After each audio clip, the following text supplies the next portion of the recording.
میرے اور آپ کے آقا و مولا نبی رحمت صلی اللہ علیہ وسلم کا اعزاز کہ آپ امام الانبیاء ہیں، حضور کا فخر کہ سر کی آنکھوں سے رب کا جمال دیکھا ہے، اور امتحان کتنے کڑے آئے، حضور ابھی دنیا میں تشریف نہیں لائے، شکم مادر میں ہے کہ آپ کے سر سے آپ کے والد کا سایہ اٹھا لیا گیا۔ یہ اس وقت ہوا جب حضرت عبداللہ رضی اللہ تعالیٰ عنہ شادی کے کچھ عرصہ بعد تجارت کے لیے ملک شام گئے اور وہاں سے واپس عبد المطلب کے ننہال یثرب آئے۔ یثرب بیماریوں کا گھر تھا، آئے اور بیمار ہو گئے۔ قافلہ چند دن رک گیا کہ حضرت کی طبیعت بحال ہو تو ہم ساتھ لے چلیں، لیکن طبیعت بگڑتی رہی، مجبوراً قافلہ چلا گیا اور تھوڑے دنوں بعد حضرت عبداللہ کا انتقال ہو گیا، اور یہ خبر مکہ المکرمہ میں عبد المطلب کے خاندان پر بجلی کی طرح گرتی ہے۔ سیدہ آمنہ رضی اللہ تعالی عنہا، انہوں نے تو ابھی اپنے ماہ تمام کو جی بھر کے دیکھا بھی نہیں تھا، اور ان کا جی چاہتا تھا کہ میں اڑ کے یثرب چلی جاؤں، مٹی کے اس تودے کو دیکھوں اور اس کی خاک کو اپنی آنکھوں کا سرما بناؤں، لیکن جس امانت کا آپ کو امین بنانا تھا اس کی حفاظت کے ذمہ نے حضرت آمنہ کو روک لیا۔ ابھی حضور دنیا میں آئے نہیں، سر سے باپ کا سایہ اٹھا لیا گیا، در یتیم پیدا ہوئے۔ میرے رسول کی عمر 6 سال ہوئی، چلنے پھرنے کے قابل ہوئے، سفر کی صعوبتیں سہنے کے لائق ہوئے، تو سیدہ آمنہ رضی اللہ تعالی عنہا نے اپنے من کی بات اپنے سسر جناب عبد المطلب سے کہہ ڈالی کہ 6 سال جدائیوں میں گزار دیے، اگر آپ رخصت عنایت فرماؤ تو میں اس خاک کو چوم آؤں جہاں محمد عربی کے ابا کی قبر ہے۔ تو جناب عبد المطلب رضی اللہ تعالیٰ عنہ نے اپنی جوان سالہ بہو کو رخصت دی اور ساتھ ایک خادمہ ام ایمن رضی اللہ تعالیٰ عنہا کو بھیج دیا۔ یہ نفوس قدسیہ مکہ سے یثرب آئے، 1 مہینہ یا کچھ دن زیادہ یہاں ٹھہرے اور پھر واپس مکہ لوٹ آئے۔ وجہ یہ تھی کہ جو بھی آتا حضور کو دیکھتا، پیشانی میں نبوت کا نور دیکھتا تو برملا کہتا کہ یہ تو اس امت کا نبی ہے۔ لوگوں کا جب گٹھا ہوا، سیدہ آمنہ فرماتی ہیں میرے دل میں خوف سا پیدا ہو گیا کہ کہیں یہ میرے بیٹے محمد کو گزند نہ پہنچائے۔ اس خوف نے سیدہ آمنہ کو واپس پلٹنے پہ مجبور کیا۔ آدھا سفر طے ہو گیا، آدھا سفر ابھی باقی تھا، تو راستے میں ایک ابوا نامی گمنام بستی آئی جہاں سیدہ آمنہ رضی اللہ تعالی عنہا آ کے رک جاتی ہے۔ آپ کو بخار نے آ گھیر لیا اور آپ جان گئی کہ یہ بخار میری جان لے لے گا۔ وقت رخصت ام ایمن سے کہا کہ میرے بیٹے محمد کو بحفاظت امیر قریش تک پہنچا دینا، اور پھر حضور کو پاس بلایا۔ ادھر بچپنے کی معصومیت، پیشانی میں نبوت کا نور، ماں بیٹے میں کھپ سی جاتی ہے۔ 2 باتیں کی اور پھر ہمیشہ کے لیے پہاڑوں میں سو گئی۔ فرماتی بیٹے کلو حیّن میت، کلو جدید بال، کلو کبیر یفنا، وانا میتۃ وذکر باق وولدت طہرا۔ فرمایا بیٹے ہر نئی چیز نے پرانا، ہر باقی نے فنا ہو جانا ہے۔ فرمایا بیٹے میں بھی جا رہی ہوں، لیکن سنو میرا ذکر باقی رہے گا، وہ اس لیے کہ میں تیرے جیسا سونا محمد چھوڑ کے جا رہی ہوں۔ سانسوں کی مالا ٹوٹ گئی، موتی فضا میں بکھر گئے۔ حضور ماں سے لپٹ کے رونے لگے اور کیا کہتے ہیں امی آپ کیوں نہیں بولتی، آپ آنکھیں کیوں نہیں کھولتی؟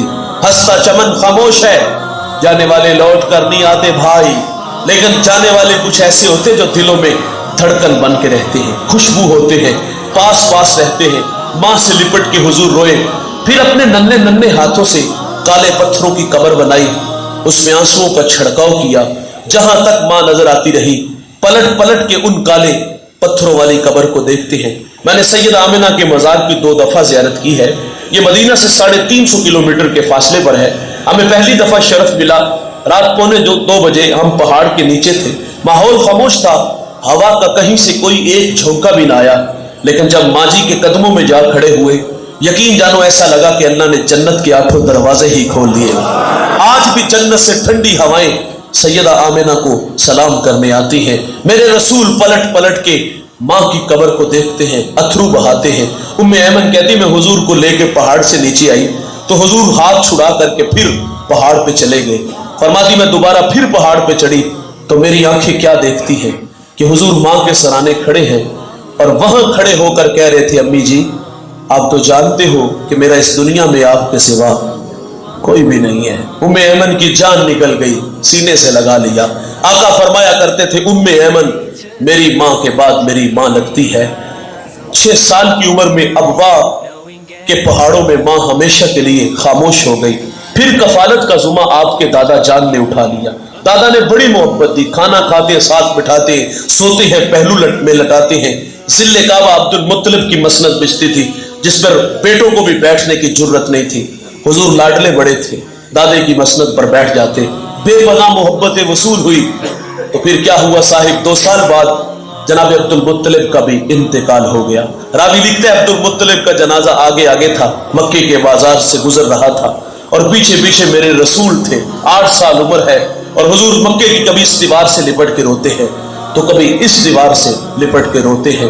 جنہیں عزتیں ملتی ہیں وہ آزمائے جاتے ہیں۔ پھر کفالت کا ذمہ آپ کے چچا جناب ابو طالب نے اٹھا لیا۔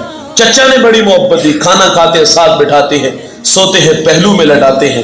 آپ کثیر العیال تھے اور آپ کی معیشت بھی کوئی زیادہ مضبوط نہیں تھی۔ میں نے حضور کا بچپن پڑھا ہے، اما حلیمہ فرماتی ہیں حضور کو اگر بچپن میں بھوک لگی بھی ہوتی تو کبھی بھوک کا مطالبہ نہیں کیا تھا۔ میں بچوں کی بات نہیں کروں گا، ہم بڑے ہو گئے ہیں بھائی، اب بڑھاپے کی طرف سفر ہے۔ ہمیں وقت پہ کھانا نہ ملے ہم گھر کے برتن توڑ دیتے ہیں، گالیاں دیتے ہیں، خواتین پہ ہاتھ اٹھاتے ہیں۔